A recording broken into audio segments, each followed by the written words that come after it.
अस्सलाम वालेकुम नाजरीन, वेलकम टू शारा दस्तूर। मैं हूं मोना आलम। तमाम देखने वालों को वार्म वेलकम। नाजरीन, IMF के प्रोग्राम और इसकी अगली किस्त के हुसूल के लिए ऐसा मालूम होता है कि पाकिस्तान में हैव टू डू मोर, और इस सिलसिले में जो बजट था या जो फाइनेंस बिल था 2022-23 का, इस हवाले से इसके पैसेज से पहले जैसे ही तजावीज़ आई, उन तजावीज़ में ऐसी बहुत सारी बातें थीं जो कि इस वक्त हमारे मुआशी चैलेंजेस को मद्देनज़र रखते हुए रखी गई थी, जैसे कि सैलरीड क्लास के लिए इनकम टैक्स स्लैब्स को बेहतर बनाया गया था, या जो सैलरीज़ हैं, तनख्वाहदार जो हमारा तबका है, ख़ासतौर पर जो सरकारी मुलाजमीन हैं, उनकी तनख्वाहों में इजाफा किया गया, पेंशनर्स की पेंशन में इजाफा किया गया।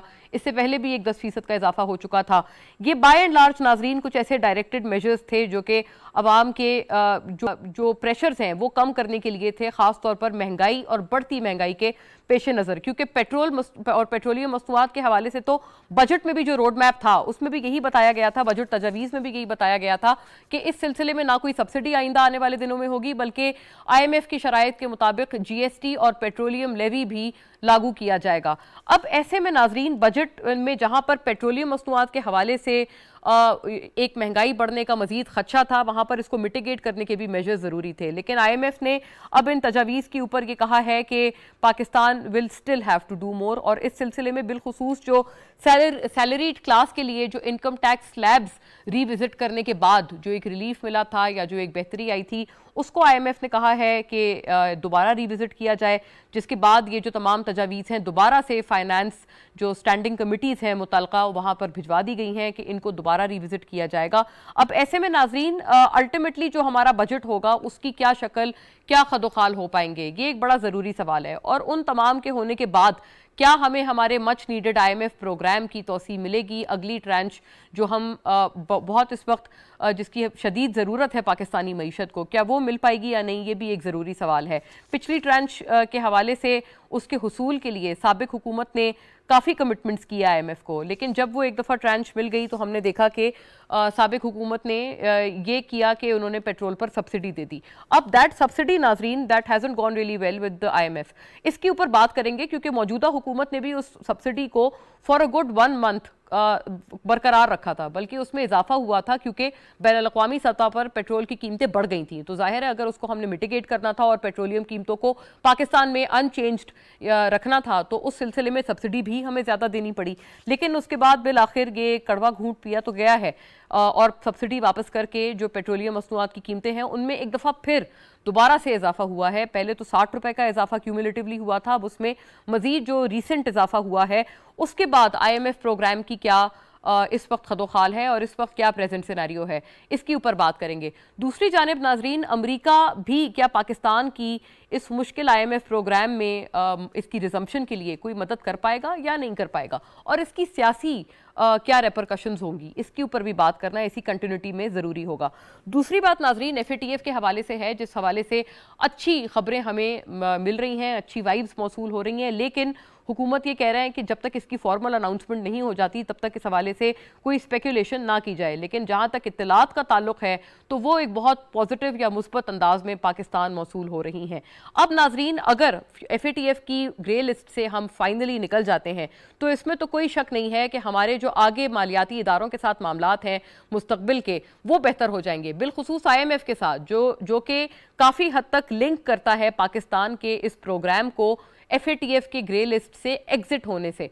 तो अगर ये लिंक या अगर लिंकेज मौजूद है और IMF अगर इस लिंक को अहमियत भी दे रहा है, तो ऑब्वियसली अगर ये अच्छी खबर आ जाती है पाकिस्तान के हिस्से में कई साल बाद, तो यकीनन हमारे मालियाती इंस्टीट्यूशंस के साथ मामलात हैं उनके ऊपर भी एक इसका अच्छा असर आएगा, और ऑब्वियसली जब हमें IMF की तौसीह मिल जाएगी तो दीगर जो लेंडिंग एजेंसीज हैं या जो दीगर ममालिक हैं, फ्रेंडली ममालिक हैं जिनसे हम लोग फाइनेंशियल हेल्प इस वक्त ढूंढ रहे हैं, उनके साथ भी हमें मदद यकीनन मिलेगी। इन तमाम उमूर पे जो इसके पॉलिटिको इकोनॉमिक इफेक्ट्स हैं, इन तमाम पर हम आज बात करेंगे, और साथ साथ नाजरीन NA 240 का जो ज़िमनी इंतखाब है उसको भी टच अपॉन ज़रूर करेंगे, जो कि कराची में हुआ। QM के जो साबिक MNA हैं उनके इंतकाल के बाद, अली मोहम्मद साहब के इंतकाल के बाद ये नशिस्त खाली हुई थी जिसके ऊपर कल ज़िमनी इंतखाब हुआ, लेकिन बदकिस्मती से यहाँ पर हमने कुछ डिस्टर्बेंसेस देखी, लॉ एंड ऑर्डर की मुश्किल सूरत हाल भी देखी, बल्कि एक अफसोस के साथ एक जान का भी ज़िया हमने इसके नतीजे में देखा। एट दी एंड नाजरीन, TLP और MQM में टाके का मुकाबला हुआ, जिसके बाद फिलहाल MQM जो है इसके ऊपर एज पर अनवेरीफाइड रिजल्ट्स जीतती हुई बरतरी के साथ नजर आ रही है। लेकिन नाजरीन, यकीनन जो ये अनप्लेजेंट और अनटूवर्ड इंसिडेंट्स जो हमने इस ज़िमनी इंतखाब में देखे, वो कतन होने नहीं चाहिए थे। उनको क्या प्रोब किया जाएगा या नहीं किया जाएगा, ये भी एक बड़ा ज़रूरी सवाल है। और यकीनन आइंदा जो आने वाले इंतखाबात हैं उनकी सिमत भी क्या इस ज़िमनी इंतखाब से तय की जा सकती है। और मोस्ट इंपॉर्टेंटली जो पंजाब में ज़िमनी इंतखाबात होने वाले हैं, पंजाब असेंबली की खाली नशिस्तों के लिए जो कि इलेक्शन कमीशन ऑफ पाकिस्तान के फैसले के नतीजे में खाली हुई हैं, उन मुनहरिफ अरकान की जो कि PTI से ताल्लुक़ रखते थे और जिन्होंने अपनी पार्टी की पॉलिसी के खिलाफ वोट दिया था, उसमें क्या सिमत रहेगी, ये एक बड़ा ज़रूरी सवाल है जो कि ना सिर्फ पंजाब की पॉलिटिक्स बल्कि फेडरल लेवल, नेशनल लेवल पर भी पॉलिटिक्स पे एक भारी असर रखेगा in the days to come. तमाम अमूर पे हम बात करेंगे नाजरीन, और हमें इस वक्त जो पैनल ज्वाइन कर रहा है, मैं फौरी तारुफ कराऊँ आपसे उनका। सेनेटर नौमान वजीर खटक मुझे ज्वाइन कर रहे हैं नाजरीन, पाकिस्तान तहरीक इंसाफ से बजरिया स्काइप आप हमारे साथ जुड़े हुए हैं। बहुत शुक्रिया आपका नौमान वजीर साहब, ख़ास तौर पर मुआशी एतबार से तमाम जो मामलात हैं उनके ऊपर एक बहुत गहरी निगाह रखते हैं, तो ऑब्वियसली हम आपसे इस हवाले से भी जानेंगे। अली मोइन नवाजिश नाजरीन मुझे ज्वाइन कर रहे हैं तमाम मामले पर तबजिए तबसरे के लिए, आप भी हमारे साथ बजरिया स्काइप जुड़े हुए हैं। वेलकम ऑन बोर्ड अली साहब, thank you for your time. और नाजरीन, मलिक मोहम्मद रफ़ीक रजवाना मुझे PMLN से ज्वाइन करेंगे। स्टॉलवर्ट हैं आप, अपनी जमात के साबिक गवर्नर हैं पंजाब के, और आपका भी जो पूरा एक पर्सपेक्टिव होगा specially for your party and the government, वो हमारे साथ शामिल गुफ्तगू होगा। बजरिया स्काइप आप हमारे साथ हैं। बाकायदा बात का आगाज़ अगर अली मोइन साहब मैं आपसे कर पाऊँ, क्या देखते हैं, आपके इनिशियल रिमार्क्स या इनिशियल असेसमेंट आपका क्या है IMF प्रोग्राम विज़-अ-वी द बजट? इस वक्त बजट में जो कोशिश की गई कि एक रिलीफ सैलरी क्लास को मिले, अनफॉर्चुनेटली अब नजर आता है कि उसकी एक्सटेंशन हमें नहीं मिल पाएगी, और उसको रीविजिट करने का जो IMF की तरफ से एक मुतालबा है वो हुकूमत के सामने बतौर डू मोर आ रहा है। जी बिल्कुल, देखिए मतलब IMF, एक बात समझना जरूरी है कि IMF बजट को और इकोनॉमी को रिलीफ और नॉन रिलीफ मेजर्स में नहीं देखती। वो देखती है कि आपने उनसे क्या वादे किए थे, क्या कमिटमेंट की थी, आपने अपने कौन से टारगेट्स मीट करने थे, और जो अग्रीमेंट्स आप करके आए थे आप उनके हिसाब से चल रहे हैं या नहीं चल रहे। तो अगर आप उनसे डिविएट करेंगे, चाहे वो पेट्रोल सब्सिडी हो या चाहे वो पर्सनल इनकम टैक्स पे कमिटमेंट्स हो, तो वो प्रोग्राम को स्टॉल हो जाएगा, प्रोग्राम आगे नहीं चलेगा। तो अगर IMF प्रोग्राम की हम रिजम्पशन चाहते हैं तो ज़रूरी है कि उनसे जो कमिटमेंट्स की गई थी, जो पिछली हुकूमत उनसे मुआहदा करके गई थी, उसके हिसाब से चला जाए, और अगर कोई रिलीफ नेगोशिएट हो सकता है तो उसको किया जाए। लेकिन लग नहीं रहा कि इस वक्त IMF किसी किस्म के भी मूड में है कि आपको कोई कंसेशंस दे। तो इसके दो पर्सपेक्टिव होते हैं किसी भी IMF प्रोग्राम के, और हम उसके इकोनॉमिक। अच्छा अली साहब, ये क्या वजह है कि IMF, आप भी यही बात कर रहे हैं कि इस मूड में नहीं लग रहा कि पाकिस्तान के लिए रीनेगोशिएशन का कोई रूम रखे, इसकी क्या वजह है, इस रिजिडिटी की क्या वजह है? मैं वही कह रहा था कि देखें, दो इसके पहलू होते हैं। एक तो इकोनॉमिक पहलू होता है जिसमें हम बात करते रहे, उसके बाद ये प्राइमरीली देखें IMF के अंदर जो वोट्स होते हैं वो US के सबसे ज़्यादा वोट्स हैं, और हमारे फॉरेन रिलेशंस जो हैं over the past few years हमने डिटीरियोरेट किए हैं बहुत सारी दुनियावी ताकतों के साथ, चाहे चाइना हो चाहे US हो। तो अब हम वो भी उसका भुगत रहे हैं इस वक्त कि हमने अपने जो फॉरेन रिलेशंस डिटीरियोरेट होने दिए, जहां हमने अपने अच्छे ताल्लुकात नहीं रखे, वहां पर हमें वो रूम नहीं मिल रहा। तो IMF के साथ पहले भी हमारे डील्स होते रहे, कभी ऐसा नहीं हुआ कि इतनी स्ट्रिंजेंट शर्त और इतना स्ट्रिंजेंट एटीट्यूड हो। तो एक जगह बिल्कुल इकोनॉमिक फ्रंट के ऊपर हमें मुश्किलात का सामना है, और ऑयल प्राइसेस दुनिया में बढ़ रही हैं। उसके साथ साथ उसका हम सब्सिडी कहाँ से दें? हम सब्सिडी नहीं दे सकते, जो हमने एक डिजास्टर्स डिसीजन किया, और उसको डिले करने का भी एक और उससे बड़ा डिजास्टर्स डिसीजन था उसकी रिमूवल को। उसके साथ साथ अगर हमारे ताल्लुकात अच्छे होते हैं तो हम अपने दोस्त ममालिक से, अमेरिका से कह सकते हैं कि हमें सपोर्ट करें और IMF के अंदर हमारी मदद करें। अच्छा तो अली साहब, एक और बात की क्लैरिटी दीजिएगा कि आपके अपने ख्याल में ये जो आप कह रहे हैं ताल्लुकात अच्छे होते तो शायद हमें उसका कोई एज मिलता, ये ताल्लुकात बुरे होना आप किसको बाय एंड लार्ज एट्रीब्यूट कर रहे हैं? देखिए, ताल्लुकात बुरे होना, पिछले 3 साल के अंदर हमने डिस्टेंस किया अपने सारे इंपॉर्टेंट पार्टनर से। हम सऊदी अरब से भी दूर हुए, हम चाइना से भी दूर हुए, हम अमेरिका से भी दूर हुए। तो आई ये सी। पिछले 3 साल में हमारे जो फॉरेन रिलेशंस का सत्यानाश हुआ वो सबके सामने है। राइट, आप कह रहे हैं पिछले 3 साल में ये आपके असेसमेंट में हुआ है कि हम लोग डिस्टेंस कर गए अपने तमाम इम्पोर्टेंट बैनुल-अक़वामी दोस्तों से और पार्टनर्स से। रफीक रजवाना साहब, मैं आपकी जानिब आने से पहले नौमान वजीर साहब का व्यू चाहती हूँ, ताकि वो एक कलेक्टिव बात आ जाए जिसका आप ऑब्वियसली बतौर गवर्नमेंट ऑफ द डे जवाब भी फरमाएंगे। नौमान वजीर साहब, ये जो डिटोरिएट हुए हैं ताल्लुकात, इनकी क्या आप वजह समझते हैं? आप इस असेसमेंट को कैसा देखते हैं कि पिछले 3 साल में हमने अपने बहुत ज़रूरी जो फाइनेंशियल, इकोनॉमिक, फॉरेन कंट्रीज थे या पार्टनर्स थे, उनको हमने खो दिया? क्या आप इस असेसमेंट से इत्तेफाक करते हैं? और दूसरा, ये जो IMF की शराइत हैं, क्या आपका भी यही ख्याल है कि ये इन्हीं वजूहात की बिना पर अब इतनी सख्त हो गई हैं, कड़ी हो गई हैं पाकिस्तान के लिए, कि वो रीनेगोशिएट करने को तैयार ही नहीं है कम वॉट में? Thank you Mona. सबसे पहले तो ये है कि जहाँ तक US का ताल्लुक है, तो यूनाइटेड स्टेट्स के साथ और बाकी जो यूरोपियन यूनियन के साथ जो बाकी लोग हैं, उनके साथ हमने पहली दफ़ा एक गैरतमंद कौम की तरह खड़े होकर बात की on equal footings. Equal footings पर बात करती है, not as slaves, not as masters, उनको हमने नहीं दिया। अगर आपने उनके साथ एक इक्वल फुटिंग पर बात की तो ये मेरे ख्याल में एक गैरतमंद कौम का ये चीज़ होनी चाहिए। हम एज से कि बेगर्स बोल लेकर हम फिरने वाले लोग नहीं है। मजबूरी हो गई थी, हो गया इस तरह, लेकिन still we should stand on our feet at equal footing. China से जहाँ तक ताल्लुक है, चाइना के कोई प्रोजेक्ट्स थे जो आपको पता है कि बड़े उनके कैपेक्स, कैपिटल एक्सपेंडिचर जो हुआ बहुत हाई हुआ उनके ऊपर। कुछ ऐसे भी थे पंजाब गवर्नमेंट में, PMLN के गवर्नमेंट ने बल्कि लगाया, वो 600,000 6 लाख डॉलर्स पर मेगावाट के लगे। और कुछ चाइना से ऐसे भी आए जो 6 लाख नहीं 15 लाख डॉलर्स पर मेगावाट पर लगे।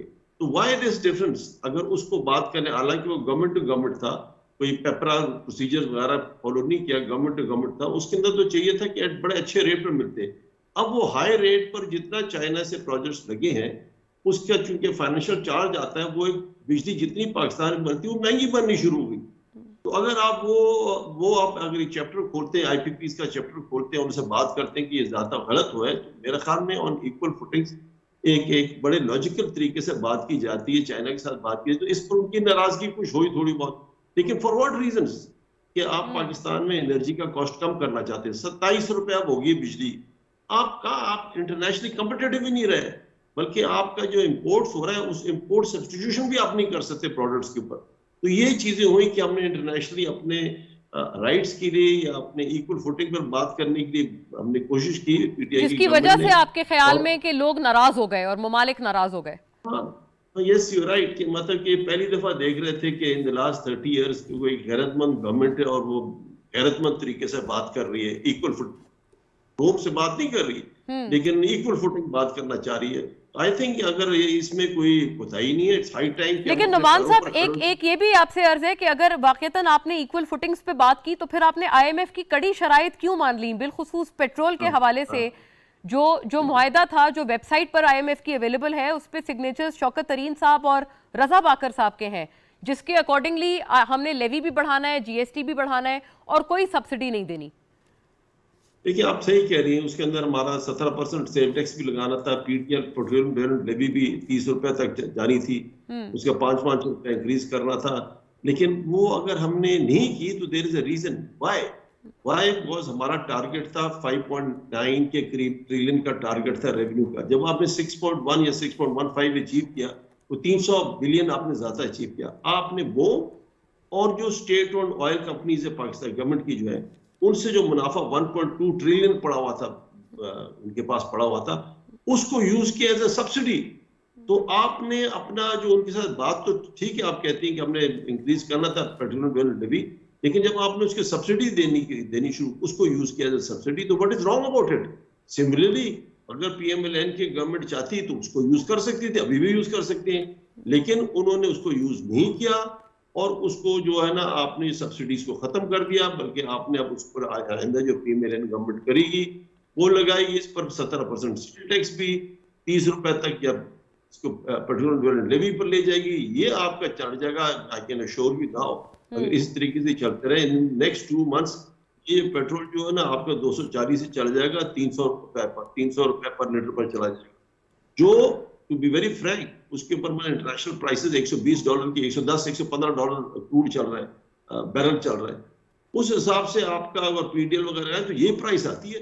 अगर आपकी मर्जी है, ये प्रेजेंट गवर्नमेंट की मर्जी है, सब्सिडी देते हैं, दे नहीं देते ना दें, उसको जो जिससे पहले पीएम की हुकूमत में था कि 70% सेल टैक्स भी लगा, पीडीएल भी लगा लें उसके ऊपर। सही, तो ये सही। आपकी इन्फ्लेशन, वो तो यही कहते हैं कि ये इसलिए हमें करना पड़ेगा क्योंकि आईएमएफ मुआहदे में आप लोगों ने ये कमिट किया था। मैं यही बात पूछती हूँ, रफीक रजवाना साहब आपकी तरफ लेके आ रही हूँ।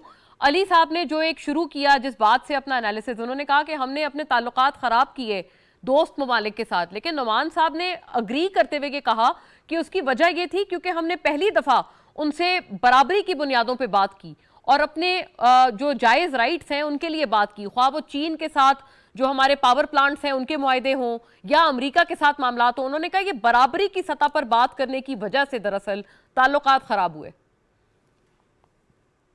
बसद एहतराम जी, माशाल्लाह इनका बड़ा अबूर है अमूर पे जिनके बारे में बात कर रहे हैं। Otherwise lot of respect for him and my regards to everybody here. बात यह है कि जब ये चाइना के पावर प्लांट लगे थे उससे पहले ये इट वाज नेगोशिएटेड और कंपेटिटिव प्राइसेस में, मुझे अब एग्जैक्ट अमाउंट याद नहीं है, काफी बिलियन जो है ना उसमें बचाए गए, जो उस वक्त इंटरनेशनली प्रेवलेंट प्राइस थी या कॉस्ट थी ऐसे प्रोजेक्ट्स के इंस्टॉलेशन। ठीक है, अब दूसरी बात यह है कि पाकिस्तान उस वक्त लोड शेडिंग का शिकार, और पाकिस्तान में जितनी लोड शेडिंग हो रही थी उससे बड़ा नुकसान हो रहा था, तो बिल्कुल नेगोशिएट करके कंपेटिटिव प्राइसेस से भी नीचे ला के मुख्तसर अरसे में उस लोड शेडिंग पर काबू पाया गया। ठीक है जी। अब प्रॉब्लम ये हुआ, इसको बड़े गौर से सुनिए, कि इस 1.5 महीने के अरसे में जो है, जो बाज साबिक वज़रा कह रहे हैं या एक वजीर जो बड़े चहीते वजीर है वो कहते हैं बारूदी सुरंग बिछा के गए, फलांग है फलांग है। अब हमने इनहेरिट किया जो कुछ हमें 3.5 साल या 3.25 साल की कारकर्दगी में मिला। ठीक है जी, उसमें 3 वज़राए खजाना तब्दील हुए, ब्यूरोक्रेट्स तब्दील हुए। तो मैनेजमेंट के बारे में इमरान खान साहब ने खुद फरमाया था कि जी कि हमने जब आके देखा तो हमें तजर्बा नहीं था। इससे पहले इंतखाबी मुहिम में कहते थे कि मैं सिर्फ उनकी बातें दोहरा रहा हूँ, as a student of politics मैं सिर्फ तारीख को दोहरा रहा हूँ। उन्होंने कहा जी कि पहले कहते थे मेरे पास ये टीम है, ये टीम है, ये टीम। बाद में उन्होंने रियलाइज किया, उन्होंने कहा जी कि हमें ये अब समझ आई है, हमें तो पता ही नहीं था, हमारी तो तैयारी नहीं थी। ठीक है जी। अब 3.5 साल 4 साल का जो भी था, सही किया गलत किया, वो सारा हमारी झोली में पड़ा। हमने मुल्क के मसाइल को तरजीह देते हुए हमने सियासत को एक तरफ रखा और ये सारे मुश्किल हालात। लेकिन रजवाना साहब एक और बात का जरूर इजाफा कीजिएगा। आप उनके टाइम के हवाले से आप बिल्कुल आप फरमा रहे हैं जो बयानात थे, लेकिन आपके हवाले से अब ये जो पेट्रोल का जो आने वाले दिनों में जो कीमत होने वाली है जी, जिसका खदशा अभी नुमान साहब ने जिसका इजहार किया है, और इन द मीन टाइम आपने इलेक्शंस मूड में भी जाना है। जुलाई में आपके ज़िमनी इंतखाबात हैं पंजाब में।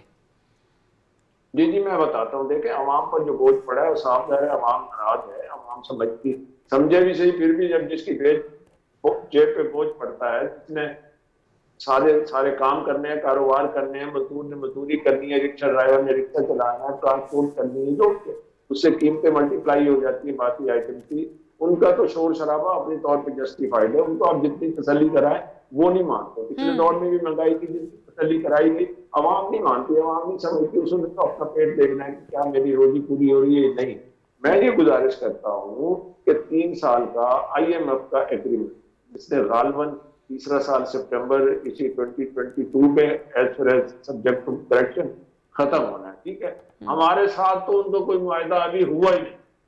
ठीक है जी, वो मुआहदे की तकमील में हम आगे जा रहे हैं।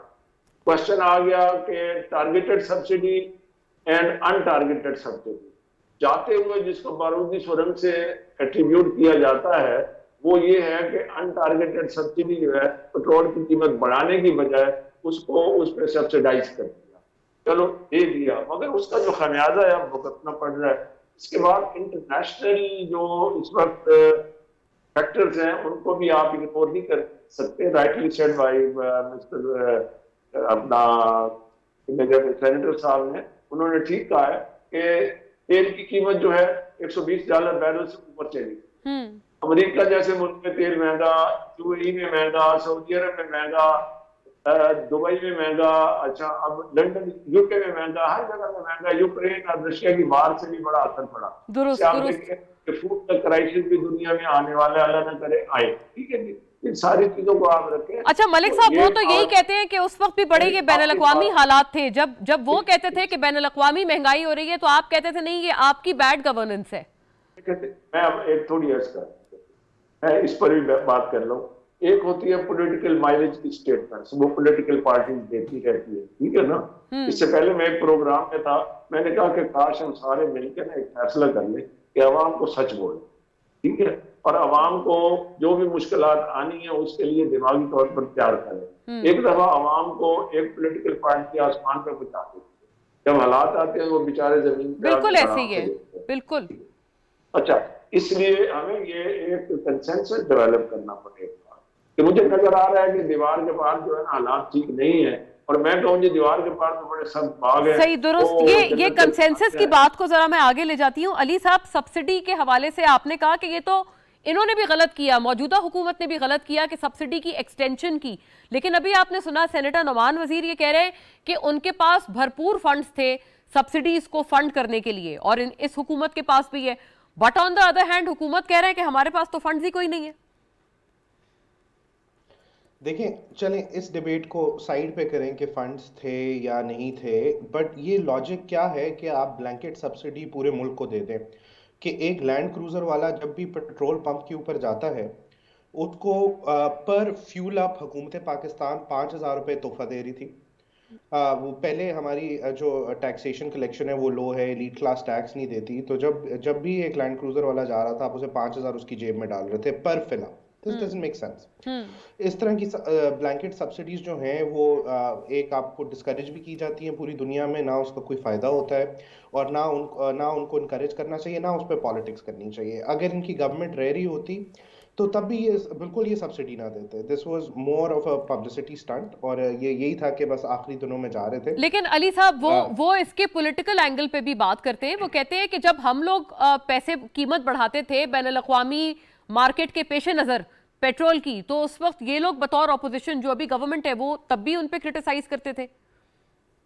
जी देखिए इन चीज़ों पे मैं तो समझता हूँ कि सियासत होनी नहीं चाहिए। ऑयल एक कमोडिटी है, वो आप इंटरनेशनल मार्केट से लेते हैं, आप उसको आगे पास ऑन करते हैं। ये पहले भी होता रहा। वो असद उमर साहब फरमाते रहे कि जी 60 रुपए का होना चाहिए, जब हम गवर्नमेंट में आएंगे 60 रुपए कर देंगे।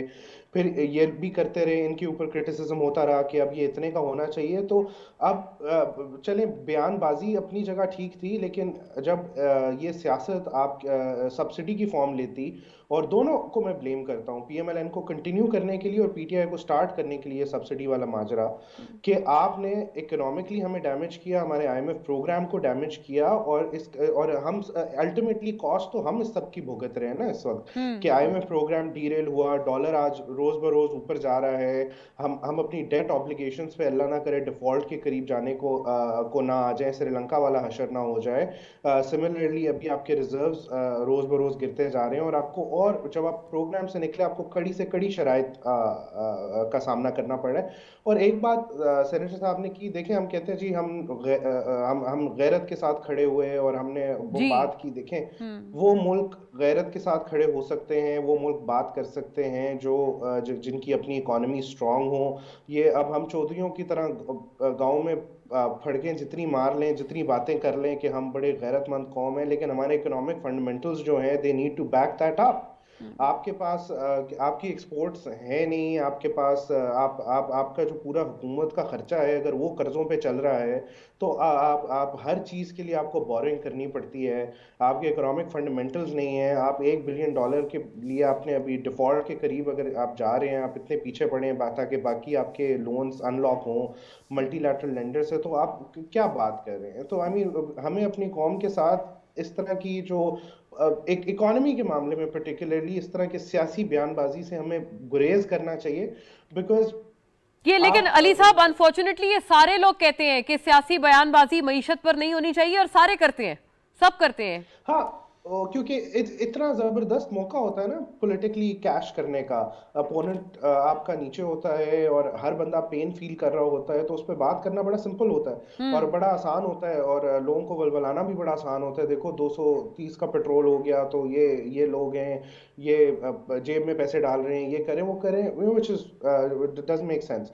तो एक तो हमें इस चीज से अब बाहर आना पड़ेगा, और एक और इसमें फैक्टर ये भी है कि for this government now is कि अगर आईएमएफ का प्रोग्राम ये रिस्टोर जल्द से जल्द नहीं कर पाए, तो मेरा ख्याल है इकोनॉमिक डैमेज और पॉलिटिकल डैमेज दोनों बहुत ज्यादा होंगे, क्योंकि इसकी रेस्टोरेशन के बाद, थोड़ी स्टेबिलिटी आने के बाद ही गोइंग इनटू इलेक्शंस ये कुछ डिलीवरी की तरफ आ सकेंगे। तो मेरा ख्याल है, तो यानी आपका अली साहब ये ख्याल है कि इलेक्शंस इस वक्त हल नहीं है? यानी पीटीआई जो कहते हैं कि वो तो हुकूमत को कब से यही कह रहे हैं कि आप फौरी तौर पर इस्तीफा दें और इलेक्शंस में जाएं, आपके ख्याल में हल नहीं है इलेक्शंस? देखिए, आप इलेक्शंस में जाएं या ना जाएं, होगा वही जो अभी हो रहा है। जो आईएमएफ से कमिटमेंट्स की गई हैं वो आपको ऑनर करनी पड़ेंगी इलेक्शंस में। और शायद ये हो कि डिले हो जाए, आईएमएफ किसी केयर टेकर गवर्नमेंट से बात ना करे, हाँ। वो कहे आपके पास मैंडेट नहीं है, आप कितने अरसे के लिए आए हैं, आप कौन से स्टेप्स ले सकेंगे, आपके पास वक्त कितना है।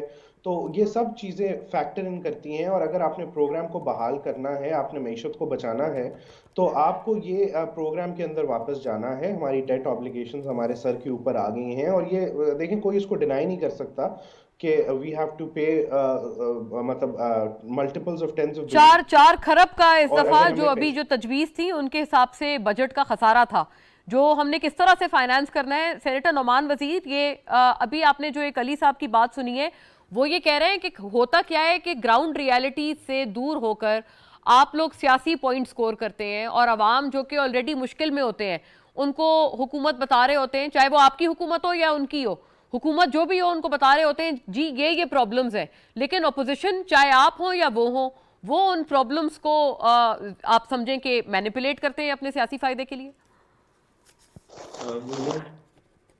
अली साहब जो कह रहे हैं बिल्कुल ठीक कह रहे हैं। जो भी ऑपोजिशन में होता है वो अपने पॉलिटिकल माइलेज के लिए, अगर गवर्नमेंट सही डिसीजन भी कर रहे हो, उसको ऐसा ट्विस्ट करके प्रेजेंट करती है पब्लिक के सामने कि उसके अगेंस्ट जाना चाहिए और इनके favour. Whoever is in opposition, पिछले 30-40 सालों से यही होता है। Very bad, very sad. हमें होना चाहिए, हमें इकॉनमी पर हमें सियासत नहीं करनी चाहिए, हमें मिलकर एक चार्टर ऑफ इकॉनमी टाइप। पहली तो हम 6-7 साल से सेनेट में ही मैंने बहुत दफा बोला, सब बोलते हैं, लेकिन चार्टर ऑफ इकॉनमी साइन नहीं होती। जी, आई रिकॉल, कहते सब है ये चार्टर ऑफ इकॉनमी।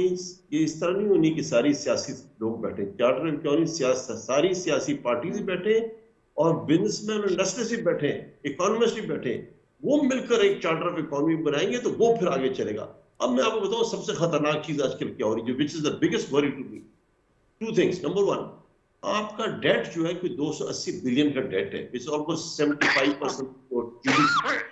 ये डेट जो है ना ओवर द ईयर ज्यादा होता जा रहा है, इसको कम करने की तरफ कोई प्लान ही नहीं है। हाउ सैड कि आपके पास जो कर्ज आपने लिया हुआ है, आपके पास कोई प्लान किसी हुकूमत के पास नहीं है। तो अच्छा नुमान साहब, हैविंग सेड दैट, जो इतवार को कॉल दी है खान साहब ने एहतजाज के लिए पेट्रोल कीमतें बढ़ाने के हवाले से, क्या आप उसको भी इंडोर्स करते हैं? अगर आप यही बात जो अभी आपने तमाम फरमाई है चार्टर ऑफ इकोनॉमी और सियासी मैनिपुलेशन के हवाले से।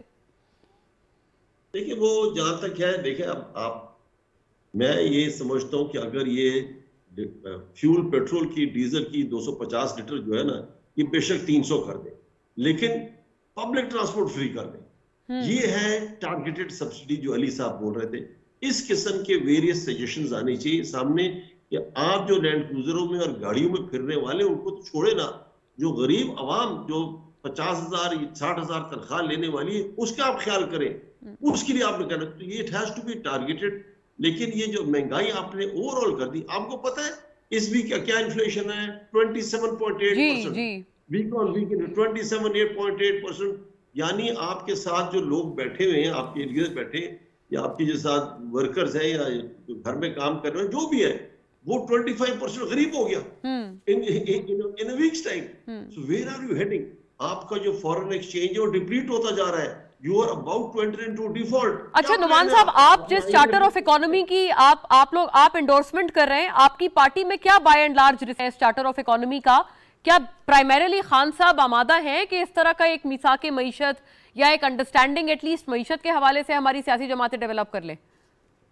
देखिए, जब हम गवर्नमेंट में थे, हम भी कहते थे चार्टर ऑफ इकोनॉमी करना चाहते हैं, उस वक्त अपोजिशन वाले हमें लिफ्ट ही नहीं कराते थे। वो कहते थे छोड़ें जी, ये क्या बात है। तो this is what is happening. जैसे आपने पहले बात किया, जो गवर्नमेंट में होता है कुछ और उसका रवैया होता है, जब वो टेप कैसेट बदलती है, दूसरी लगती है, तो बिल्कुल फर्क बन जाते हैं। किसी को मुल्क का परवाह ही नहीं है, सिर्फ इस चीज की परवाह है कि मैं हुकूमत किस तरह पकड़ूं। अभी मैं आप कहता हूँ इस्तेकाम आपकी मईशत में चाहिए ना, पहले आपकी सियासी इस्तेकाम आना चाहिए।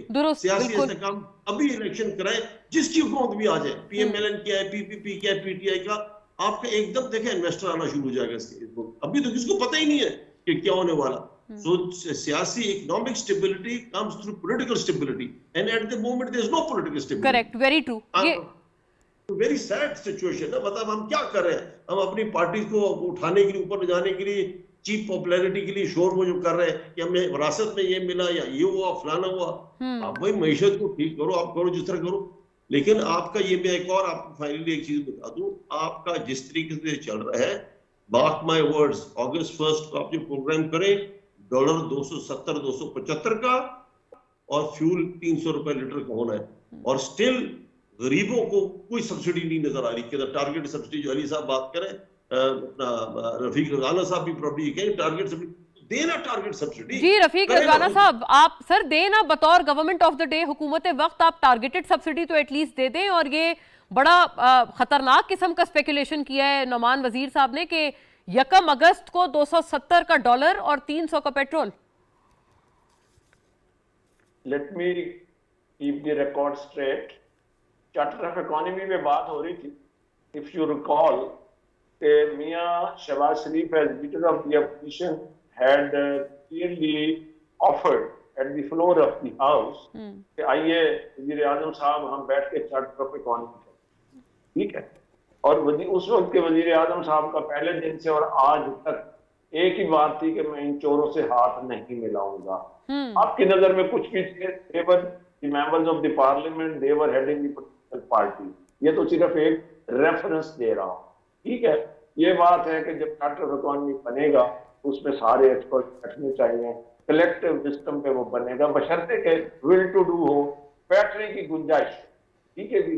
हालात जिस तरफ जा रहे हैं, सब्सिडी गवर्नमेंट ने सिक्योरिटी में जो कुछ होगा वो उसी हिसाब से सब्सिडाइज करेगी।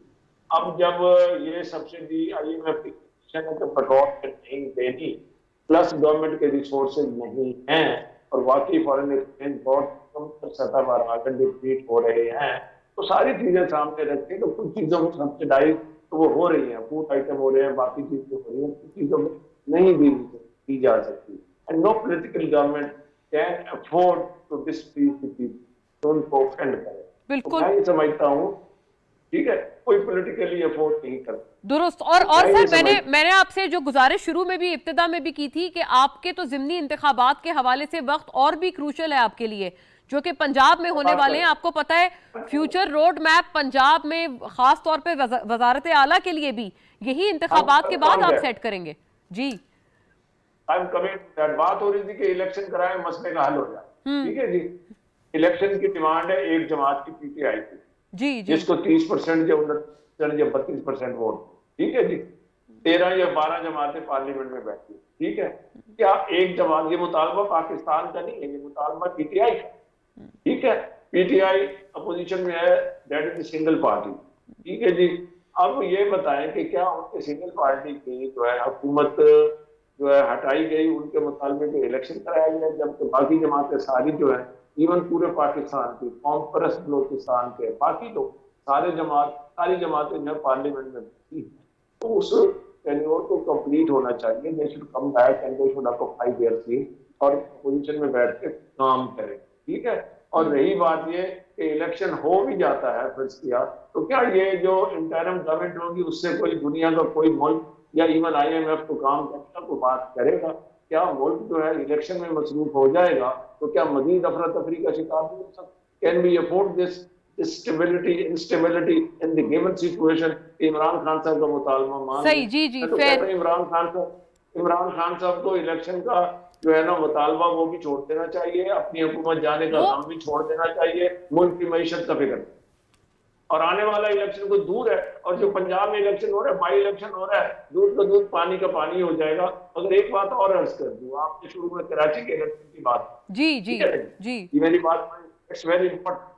आप ये देखें कि टर्न आउट जो है 8.3%, it is alarming in Karachi city, जो पाकिस्तान का सबसे बड़ा थिकली पॉपुलेटेड सिटी है, उसमें turn out is 8.3%, and the MQM candidate who had secured about 60,000 votes, अब उसके 10,000 कुछ वोट, ठीक है जी।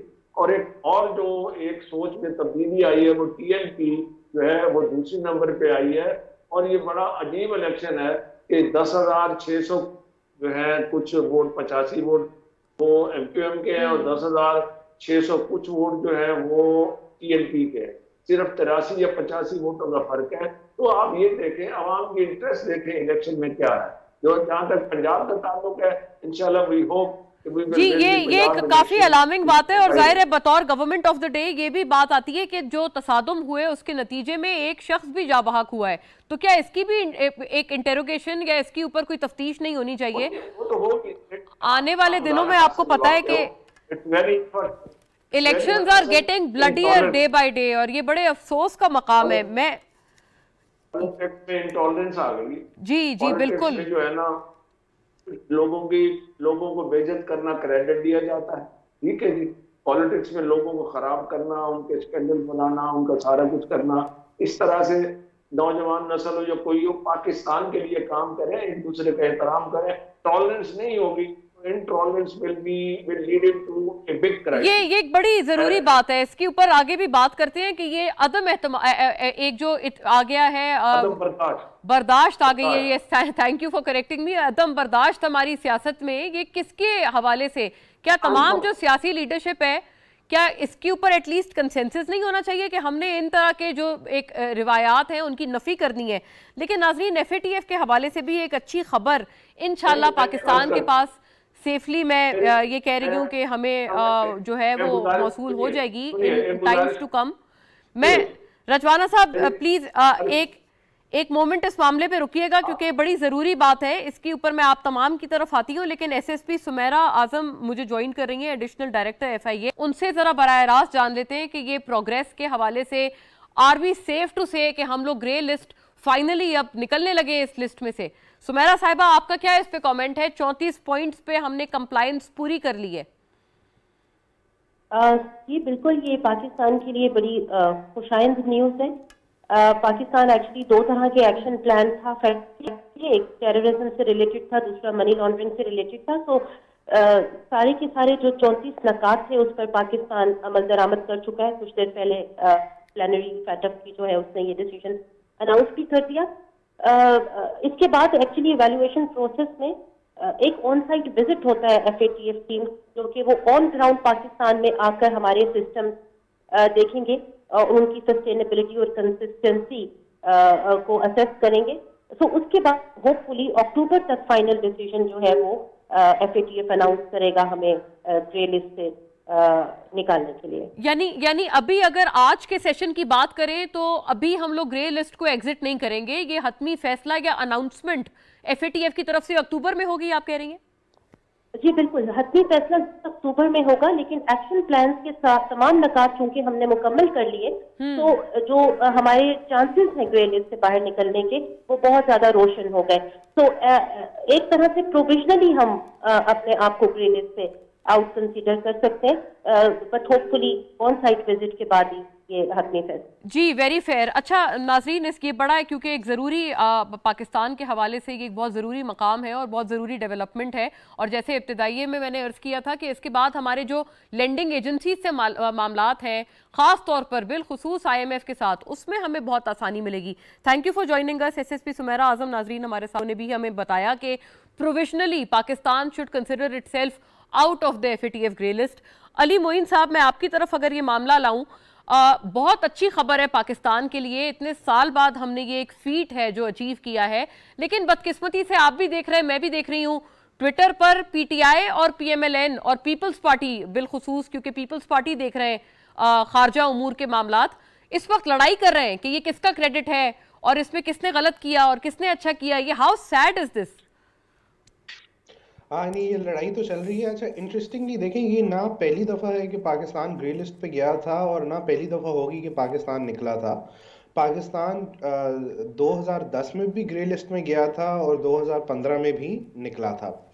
तो ये पहले भी हुआ, लेकिन उस वक्त इतनी इस पे मीडिया हाइप और ये FATF का इजलास हो रहा है और ये इतना हमें नहीं देखने को मिला जो हमें इस दफ़ा देखने को मिला।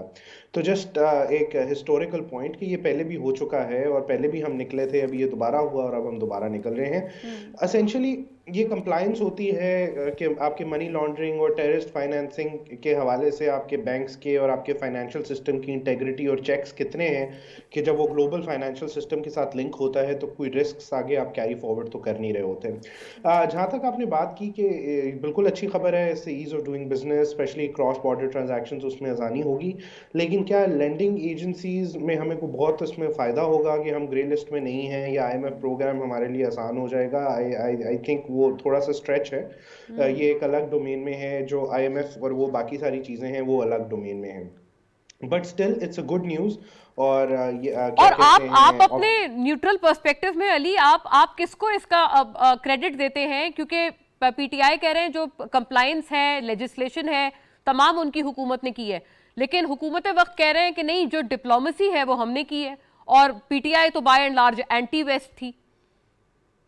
देखें, आई थिंक आप क्रेडिट सब शेयर कर लें, इसमें कोई क्रेडिट की देने वाली क्या बात है। बिल्कुल लेजिस्लेशन PTI के वक्त में हुई, लेकिन उसमें ऑपोजिशन ने भी उस लेजिस्लेशन को सपोर्ट किया, कुछ लेजिस्लेशन को उसमें उन्होंने भी सपोर्ट दी।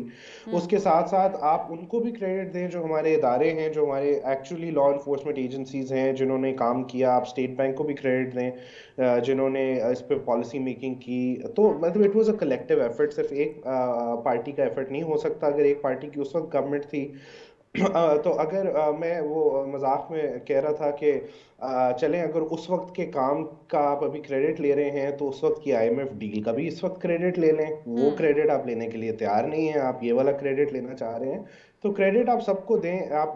लेकिन एट द सेम टाइम ये लेट्स नॉट डिट्रैक्ट के FATF की ग्रे लिस्ट से निकलना हमारे इस वक्त के माशी मसाइल को बिल्कुल सॉल्व नहीं करेगा। बहुत अच्छी चीज़ें हुई, होनी चाहिए थी, लेकिन अभी जो हमारे सामने माशी मसाइल हैं इसकी तरफ हमें जाना चाहिए। और एक बात इलेक्शन की बार बार हो रही है, उसमें मैं एक पॉइंट ऐड करना चाहूँगा। देखें, इलेक्शन सोल्यूशन होता है पॉलिटिकल डेडलॉक का। इलेक्शन सोल्यूशन होता है कि जब पॉलिटिकली आप इतने डेडलॉक हो जाते हैं कि आपको कोई पॉलिटिकल वे आउट नज़र नहीं आ रहा होता, आप इलेक्शन की तरफ जाते हैं। UK में जब ब्रेग्जिट का मामला हो रहा था और पार्लियामेंट ना आर ना पार उसे पास कर पा रही थी, एक political deadlock day in day out आ गया था। उस वक्त बोरिस जॉनसन ने एक स्नैप इलेक्शन कॉल किया था और फिर पॉलिटिकल डेडलॉक से निकले। इस वक्त पॉलिटिकल डेडलॉक तो है नहीं, इस वक्त गवर्नमेंट है। इस वक्त मसला जो है हमारा वो इकोनॉमिक रिफॉर्म्स का डेडलॉक है, जो ठीक है, डेडलॉक भी नहीं है ना, इट्स नॉट ए डेडलॉक। अभी आपने बस मुश्किल फैसले करने हैं, दैट्स द प्रॉब्लम। आपने इकोनॉमिक रिफॉर्म्स करने हैं, और मुश्किल फैसले जब कर लिए तो आपके असेसमेंट में हम निकल जाएंगे। ये जो भी मुश्किल हालात हैं, हमारे बिटर पिल्स फॉलो करने के बाद हम उन मुश्किल हालात से निकल जाएंगे। इसका रास्ता बड़ा स्ट्रेट और सिंपल है। हाँ, इसका रास्ता स्ट्रेट और सिंपल है, लेकिन मसला ये है ना कि हमारी इकोनॉमी होती है बूम बस्ट साइकिल्स में आती है। राइट लेकिन राइट। जब भी नई गवर्नमेंट आती है वो एडजस्टमेंट करती है, क्योंकि पिछली गवर्नमेंट जाते जाते एग्जूबरेंस शो करती है, पॉलिटिकल माइलेज के लिए ऐसी चीजें करती है जिससे अगली गवर्नमेंट के लिए मुश्किल और होता ये है। एक तो अब पीटीआई रिकरिंग सा गवर्नमेंट भी साइकिल है, मालूम होता है। नोमान साहब, एक रिकरिंग सा एफएटीएफ साइकिल। वर्सेस आईएमएफ का मवाजना किया है अली साहब ने कि आप आईएमएफ का तो नहीं बर्डन उठा रहे हैं कि वो जो डीलिंग थी वो बुरी हुई, लेकिन आप एफएटीएफ के लिए बुलंद बांग क्रेडिट ले रहे हैं, जो कि आप पार्टली डिजर्व करते हैं, बल्कि उसकी एक लार्ज आप उसका पोर्शन जरूर डिजर्व करते हैं। लेकिन फिर आप ये दोनों तरफ की शेयरिंग नजर आए ना, आईएमएफ के हवाले से भी आ जाए। देखिए, इससे बात करने से पहले मैं एक चीज को क्लियर करूं। जो पहले मैंने बोला ना कि इकोनॉमिक स्टेबिलिटी सिर्फ मैं स्पेशली रफीक रजवाना साहब के लिए रेफर करना चाहता हूँ। इकोनॉमिक स्टेबिलिटी उस वक्त आती है जब पॉलिटिकल स्टेबिलिटी हो। पॉलिटिकल स्टेबिलिटी आजकल नहीं है। इस पॉलिटिकल स्टेबिलिटी के लिए मेरी ये सोच है कि अगर आप, मैं जेन्युइनली आपको बात करूं, मैं पीटीआई की पॉइंट्स नहीं कर रहा कि आप इलेक्शन कर एक 5 साल की हुकूमत किसी की भी ले आए, वो 5 साल किसी की हुकूमत है तो इकोनॉमिक स्टेबिलिटी आ जाएगी। पहले ये मैं बात कर रहा था। नंबर 2 बात होता है एफएटीएफ का। बहुत अच्छा हुआ एफएटीएफ का हो गया, लेकिन एफएटीएफ का होना प्रोविंशियल है। अक्टूबर तक, जैसे अभी बताया गया कि अक्टूबर में इसका फाइनल किया जाएगा, लेकिन इसका आईएमएफ से कोई ताल्लुक नहीं है। वो है टेरर फाइनेंसिंग और मनी लॉन्ड्रिंग की जो चीज उसके हिस्से में। जहां तक आपने कहा इसका क्रेडिट किसको जाता है, यस, पीटीआई की गवर्नमेंट थी, उस वक्त सारे बिल्स वगैरह पास किए, बाकी इदारों ने, स्टेट बैंक वगैरह सबने किए, अपने एक्शंस किए, लेकिन कुछ मनी लॉन्ड्रिंग के और टेरर फाइनेंसिंग बिल्स एक्ट्स वगैरह हुए यहाँ पार्लियामेंट में हुआ। उसका क्रेडिट नेचुरल पीटीआई की गवर्नमेंट थी, उसको जाता है। लेकिन सबसे ज्यादा क्रेडिट किसको जाता है, जो मैं आपको कहना क्या चाहता हूँ, उस फौजी जर्नल को जाता है जिसने इंश्योर किया कि ऑपोजिशन भी पीटीआई की गवर्नमेंट में सपोर्ट करे इसमें। मैं उसको क्रेडिट देता हूँ। ये बड़ी मायने खेज बात कर गए पार्टिंग रिमार्क्स में अपने रफीक रजवाना साहब। सेनेटर नोमान वजीर ने कहा है कि जिस फौजी जर्नैल ने ऑपोजिशन को आमादा किया, क्या ऑपोजिशन को वाकईतन ऐसे ही आमादा किया जाता था सर जब आप ऑपोजिशन में थे? और वही लोग फिर इन लोगों को क्यों आमादा नहीं कर पा रहे हैं ऑपोजिशन में? अब तो ये लोग हैं। लेकिन ये अपोजिशन ने in the larger interest of the nation किया, in the larger interest of the country किया, in the larger interest of the economy किया, ठीक है ना। और नोमान वजीर साहब ने जो है आज के फौजी के कहने पे किया, अभी तो वो न्यूट्रल और नॉन न्यूट्रल के चक्कर में पड़े हुए हैं इनके लीडर माशाअल्लाह, ठीक है, और उनके साथ मतलब 1-on-1 मुकाबला चल रहा है। तो इसीलिए फौजी के कहने पे नहीं, एक लार्जर इंटरेस्ट है और सारों ने अच्छा किया कलेक्टिव विजडम से ये बिल पास किया। और दूसरी बात ये है कि सारे बिल जो है ये आईएमएफ की जो है सजेशन पे, आईएमएफ की डायरेक्शन पे उन्होंने सजेस्ट किया इस तरह के काम करें। एंटी मनी लॉन्ड्रिंग और टेररिज्म फाइनेंसिंग, उसमें जो है आप देखें कि काउंटर टेररिज्म में आर्मी ने बड़ा रोल अदा किया, जितने इदारों ने किया।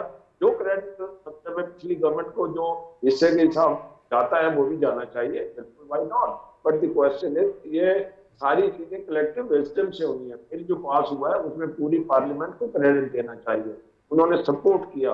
अगर वो बिल पास ना होते उसकी इम्प्लीमेंटेशन पास होनी थी, अगर वो एक्ट ना होते उसका अमल दरामद कैसे होना था, आज गेट से निकलने के लिए उसका सारा कैसे दिया जाता।